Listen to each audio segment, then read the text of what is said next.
Selamat malam dan salam sejahtera untuk kita sekalian. Skors dicabut dan kita lanjutkan rapat pleno terbuka rekapitulasi hasil penghitungan perolehan suara tingkat nasional. Kita bersama-sama melakukan rekapitulasi dengan KPU Provinsi. Sekarang sudah hadir KPU Provinsi Jawa Tengah. Silakan dimulai Mas, diperkenalkan dan nanti amplop atau sambolnya ditunjukkan keliling ke saksi. Silakan.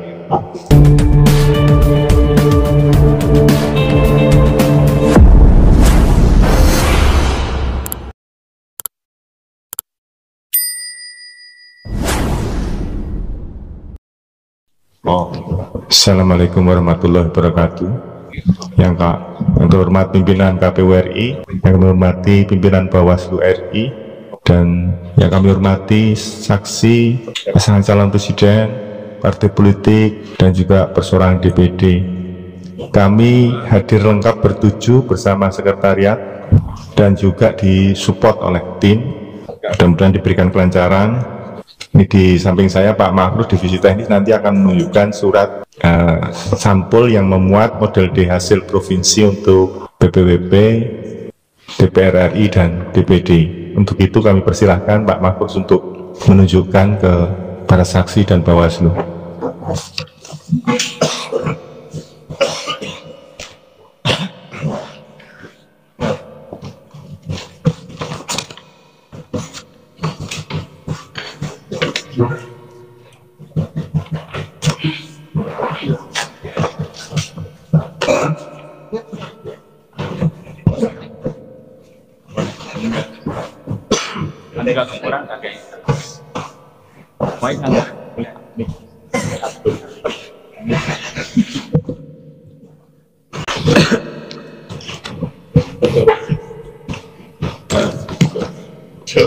Silakan dimulai untuk pemilu presiden.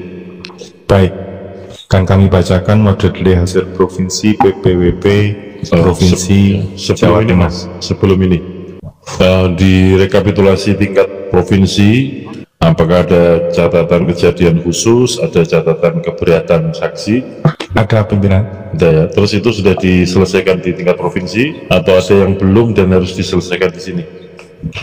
Untuk pemilu presiden dulu nih. Sudah selesai di tingkat provinsi. Ya, untuk presiden sudah selesai ya. Oke, baik. Tapi ada keberatan yang ditulis, Pak. Ya, keberatannya tentang apa? Untuk pemilu presiden tidak mau tanda tangan model D hasil provinsi untuk BPWP. Dari saksi paslon nomor 1 dan juga saksi paslon nomor 3. Oke, itu aja ya berarti ya? Iya. Oke, baik. Dilanjutkan, Mas. Model D hasil provinsi BPWP Jawa Tengah. Data pemilih. Jumlah pemilih dalam DPT laki-laki 14113 896, perempuan 14175 517, jumlah 28289 413. Pengguna hak pilih dalam DPT laki-laki 1101933, perempuan 1212494, jumlah 23143 jumlah pemilih dalam DPTB laki-laki 88831, perempuan 97533, jumlah 186364, jumlah pemilih dalam daftar pemilih khusus laki-laki 67136, perempuan 79184, jumlah 146320, jumlah seluruh pengguna hak pilih laki-laki 1175000, perempuan 12300 Jumlah 234758111. Data penggunaan surat suara. Jumlah surat suara yang diterima termasuk surat suara cadangan 2% dari DPT 289099451. Jumlah surat suara yang digunakan 234758111. Jumlah surat suara yang dikembalikan oleh pemilik karena rusak atau peluru coblos 26930. Jumlah surat suara yang tidak digunakan tidak terpakai termasuk sisa suara cadangan 5406710. Jumlah pemilih disabilitas yang menggunakan hak pilih laki-laki 29455, perempuan 29717, jumlah 59172. Data rincian perolehan suara pasangan calon presiden dan wakil presiden. Paslon nomor urut 1 2866373. Paslon nomor urut 2 120966454. Paslon nomor urut 3 7827335. Uraian data suara sah dan tidak sah. Jumlah seluruh suara sah 227906162. Jumlah suara tidak sah 685649. Jumlah seluruh suara sah dan tidak sah 2347581. Pembacaan PPWP selesai. Terima kasih. Demikian tadi pembacaan rekapitulasi hasil penghitungan suara untuk pemilu presiden dan wakil presiden di Provinsi Jawa Tengah. Dapat kita sahkan? Ya, silakan. Terkait dengan surat suara yang dikirim itu terjadi ada perbedaan, bisa dilihat itu apa penjelasan terhadap perbedaan tersebut ya. Perbedaan antara apa dengan apa nih Mas? Yang dikirim itu kan dalam keputusan KPU 1413 itu adalah 289124006 ya. Sementara yang tadi disebutkan 289090451. Oke. Silakan Mas dijelaskan. Sebentar pimpinan. Data. Izin menyambung lagi, itu kalau dijabarkan lagi secara per kabupaten kota, dalam catatan saya dari 35 kabupaten kota hanya 2 yang sesuai, yaitu Grobogan dan Cilacap. Jadi ada 33 kabupaten kota yang juga tidak sesuai. 33 itu dari 35 terlalu banyak. Terima kasih Mas Ketua dan teman-teman KPU Jawa Tengah, tolong diperhatikan ya. Nanti pertanyaan saya dicatat dan disiapkan penjelasannya ya. Yang pertama, alamat pengiriman surat suara untuk pemilu presiden dari KPU Pusat kepada KPU Kabupaten Kota, betul ya? Nah, tolong nanti disiapkan 35 kabupaten kota itu berita acara terimanya ya, serah terima. Yang diterima berapa untuk berita acara itu. Yang kedua, setelah itu kan disortir oleh masing-masing kabupaten kota. Nah, sortirnya itu ada 2 kemungkinannya nih. Kemungkinan pertama kelebihan, kemungkinan kedua kekurangan. Nah, yang kedua, disortir itu juga ada yang tidak masuk kategori layak digunakan. Nah, berdasarkan itu di 35 kabupaten kota itu petanya ya, di kabupaten kota mana saja yang kurang penerimaannya. Yang kedua, setelah disortir yang kemudian dianggap tidak layak itu di masing-masing kabupaten kota untuk pemilu presiden, berapa jumlahnya di kabupaten mana saja, kabupaten kota mana saja. Nah, itu kan kalau yang jumlahnya kurang minta tambahan kan ya. Kalau yang setelah disortir ada yang tidak layak, minta diganti. Nah, surat permohonannya kepada KPU Pusat juga nanti disiapkan. Nah, yang berikutnya, berdasarkan surat itu kan KPU Pusat mengirim surat suara untuk kekurangan atau pengganti, dan juga ada tanda terimanya. Berarti kan ada 3 nih, terima pertama, yang kedua hasil sortir kemudian minta tambahan atau pengganti, yang ketiga berita acara penerimaannya, ya. Nah, itu kan disortir lagi nih sebelum masuk kotak suara, lalu masuk kategori surat suara. Misalkan ya, yang tadi yang setelah disortir tadi kan masuk kategori surat suara rusak dan seterusnya, yang kemudian harus dimusnahkan sebelum hari H, itu kan juga ada berita acaranya, ya. Nah, itu berarti yang keempat ya, dokumen yang keempat.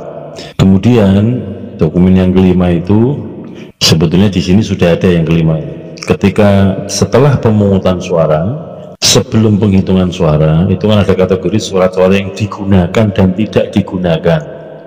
Nah, masing-masing di kabupaten kota yang tidak digunakan kan ada nih, ya kan, dari masing-masing TPS.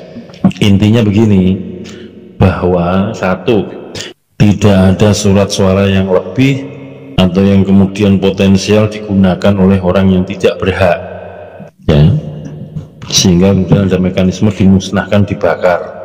Nah, yang kedua, ketika proses ini kan sebelum coblosan ya, sebelum dimasukkan kotak untuk didistribusikan. Nah, yang kedua, ketika proses pemungutan suara selesai, itu kan hari ini tidak digunakan, lalu dikasih tanda apa? Silang, dan kemudian dipisahkan dengan yang digunakan. Nah, jumlahnya yang sudah ada. Nah, dari situ nanti untuk bisa menjawab pertanyaan-pertanyaan siapapun ya, bahwa ada jaminan surat suara yang diterima itu cukup untuk melayani pemilih yang hadir. Yang kedua, ada jaminan bahwa surat suara yang diterima itu yang tidak dimasukkan kota itu sudah dimusnahkan supaya tidak disalahgunakan. Demikian juga surat suara yang setelah pemungutan suara yang tidak digunakan itu ada jaminan diberikan tanda dan dipisahkan dengan yang digunakan. Nah, berarti ada 5 dokumen ya. Nah, itu nanti disiapkan untuk 35 kabupaten kota, dibuat matriknya, dilampiri masing-masing dokumen itu, dan nanti dilengkapi untuk menjadi bagian dari catatan kejadian khusus di rekap nasional ini untuk Jawa Tengah, supaya ada gambarannya.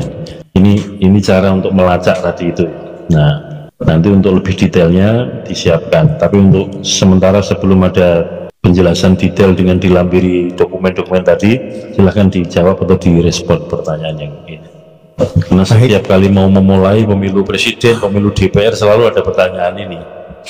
Silakan.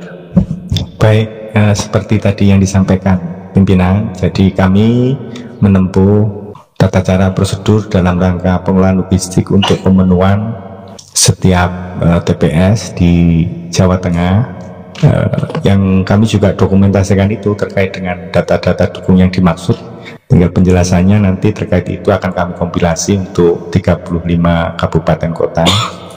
Alurnya seperti yang digambarkan oleh Pak Ketua tadi kami jalankan, yang kemudian juga kami sebenarnya juga sudah menyusun kronologi terhadap hal itu. Setidaknya dalam pandangan kami cukup menjelaskan terkait proses itu, dan jumlah dan data dukungnya juga sudah kami siapkan, Pak.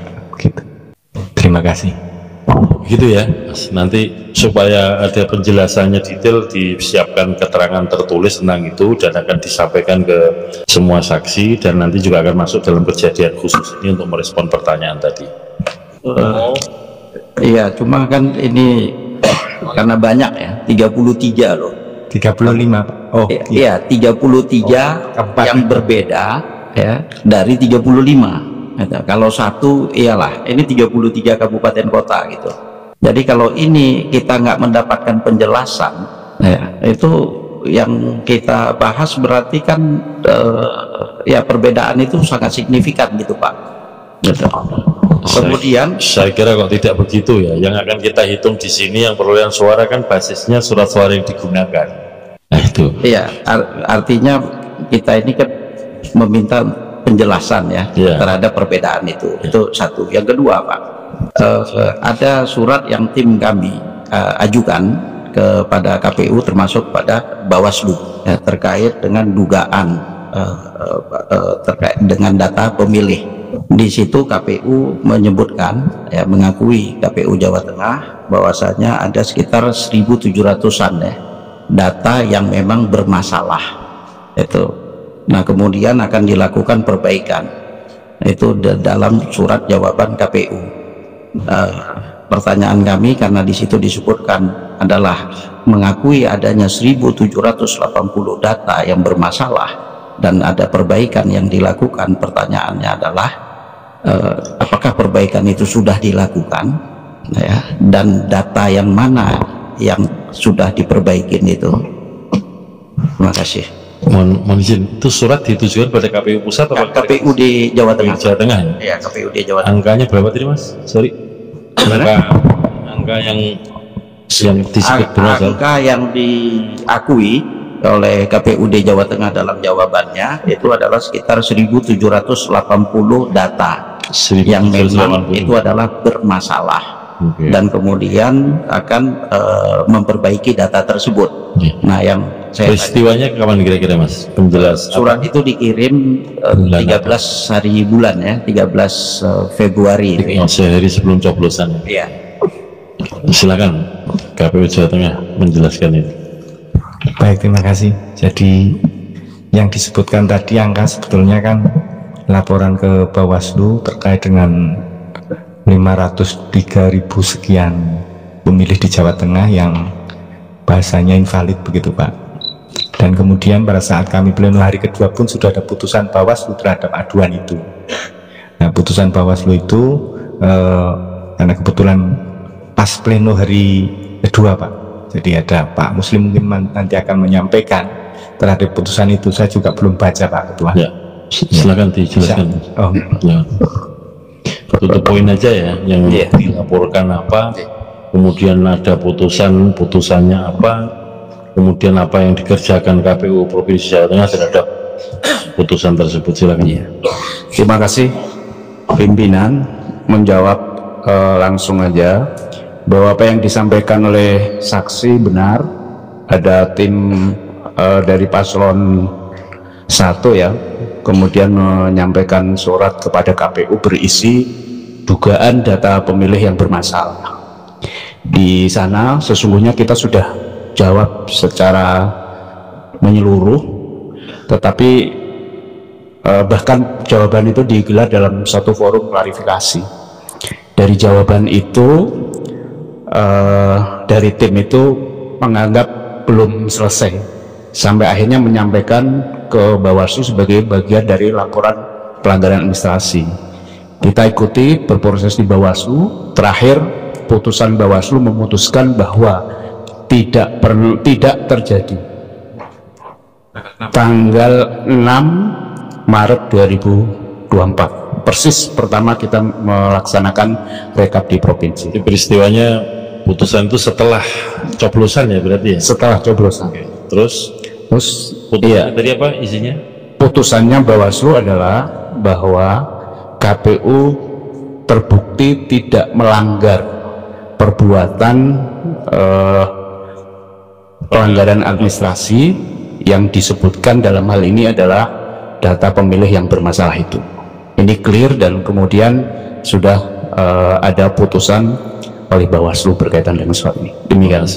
Teman Bawaslu silakan kalau mau menjelaskan sehubungan dari laporan tadi. Jadi kan ada surat masuk dari tim pasangan calon nomor 1 ke KPU menyoal data pemilih, sudah dijawab. Nah, jawaban itu digunakan untuk lapor ke Bawaslu. Bawaslu sudah memutuskan. Nah, silakan dijelaskan. Terima kasih pimpinan sidang. Jadi memang ada laporan yang dilayangkan oleh tim kuasa hukum 01 waktu itu terkait dengan DPT bermasalah yang diduga bermasalah sekitar 504.000 sekian. Nah, di situ kita waktu itu laporan memenuhi syarat pemenuhan material dan kita registrasi sehingga kita melaksanakan sidang administratif. Sidang administratif kita mulai dari dapat pelapor, terlapor, kemudian pembuktian dan saksi-saksi serta kesimpulan dan terakhir putusan. Dari pembuktian dan saksi-saksi memang kita dari Bawaslu menggali banyak tentang alat-alat bukti yang disampaikan oleh pelapor maupun terlapor, sehingga akhirnya dari Bawaslu setelah konsultasi juga dengan Bawaslu RI, maka putusannya adalah KPU tidak melanggar tata cara prosedur. Jadi hanya itu putusannya, Pak. Gitu. Baik, terima kasih. Kalau begitu kan persoalan ini sudah selesai ya? Sudah ada surat penjelasan, minta penjelasan sudah dijelaskan, dan penjelasan itu digunakan untuk laporan dugaan pelanggaran administrasi ke Bawaslu, sudah diperiksa, sudah diputus, dan putusannya Bawaslu Jawa Tengah adalah situasi itu dinyatakan tidak melanggar administrasi. Cukup ya? Izin pimpinan, jadi saya bacakan aja surat jawaban karena ada yang saya masih belum memahami, Pak. Ya, mohon maaf. Jadi di sini dikatakan dalam jawaban KPU adalah, saya singkat saja, ini adalah sebanyak 1.780 atau 0,35% data perlu perbaikan, ya. ABCD, kemudian data yang perlu perbaikan akan ditindaklanjuti pada masa pemeliharaan DPT Pemilu 2024. Nah, yang tadi saya tanyakan adalah karena disebutkan di sini akan ditindaklanjuti. Nah, tindak lanjut itu seperti apa? Makasih. Jadi begini, di peraturan KPU nomor 7 tahun 2022 tentang pemutahiran daftar pemilih dan penyusunan pemutahiran data pemilih dan penyusunan daftar pemilih, yang juga salah satu ketentuannya itu merujuk di Undang-Undang Pemilu, ada kegiatan yang namanya pemutahiran data pemilih berkelanjutan, yang itu setahun dilakukan per 3 atau 4 bulan ya, saya lupa. 3 bulan. Oh, 6 bulan ya. 6 bulan. Jadi per semester, yang itu juga mengikuti siklus pemutahiran data kependudukan yang dilaksanakan oleh pemerintah, dalam ini Kemendagri atau Dirjen Dukcapil. Pemutahiran itu basisnya adalah data pemilih pemilu terakhir, yang kemudian juga disinkronkan dengan DP4 atau data penduduk potensial pemilih yang disiapkan oleh pemerintah, karena setiap waktu kan ada orang meninggal, pindah domisili, kawin, dan juga umurnya menjadi 17 tahun atau pindah status pekerjaan, yang semula orang biasa jadi tentara atau polisi, yang semula polisi atau tentara pensiun. Nah, itu yang nanti akan dilakukan setelah pemilu ini, yang dimaksud dengan pemutahiran data pemilih berkelanjutan. Yang untuk basisnya dari pemilu 2024, yang pertama tentu DPT pemilu 2024, kemudian DPK daftar pemilih khusus, karena DPK ini kan warga negara yang telah memenuhi syarat namun belum masuk DPT, itu nanti juga akan jadi bahan pemutahiran data pemilih setelah pemilu. Digunakan untuk apa? Di antara untuk next election, untuk pemilu berikutnya, yang terdekat di antaranya untuk pilkada. Dan itu setelah pilkada juga dimutahikan setahun 2 kali per semester. Demikian. Cukup ya? Baik, terima kasih. Lanjut, Mas. Sudah selesai ini berarti ya? Bisa kita sahkan ya hasil pemilu presiden untuk Jawa Tengah. Bismillah, sah.